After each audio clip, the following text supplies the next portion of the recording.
আজকে আমি আলোচনা করব পাসপোর্ট আপডেট কি এবং আপনি কখন পাসপোর্ট আপডেট করবেন।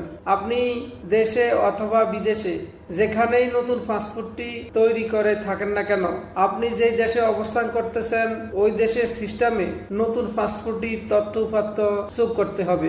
অর্থাৎ ওই দেশের অনলাইন সিস্টেমে নতুন পাসপোর্টের তথ্য উপাত্ত থাকাটাই হচ্ছে পাসপোর্ট আপডেট।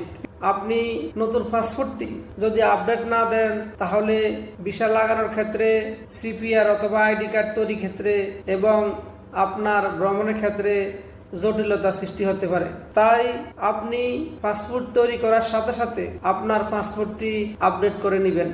পাসপোর্ট আপডেট করার জন্য আপনাকে নতুন এবং পুরাতন পাসপোর্ট এবং সিপিআর থাকলেই চলবে, তবে দেশভেদে এটি আলাদা হতে পারে।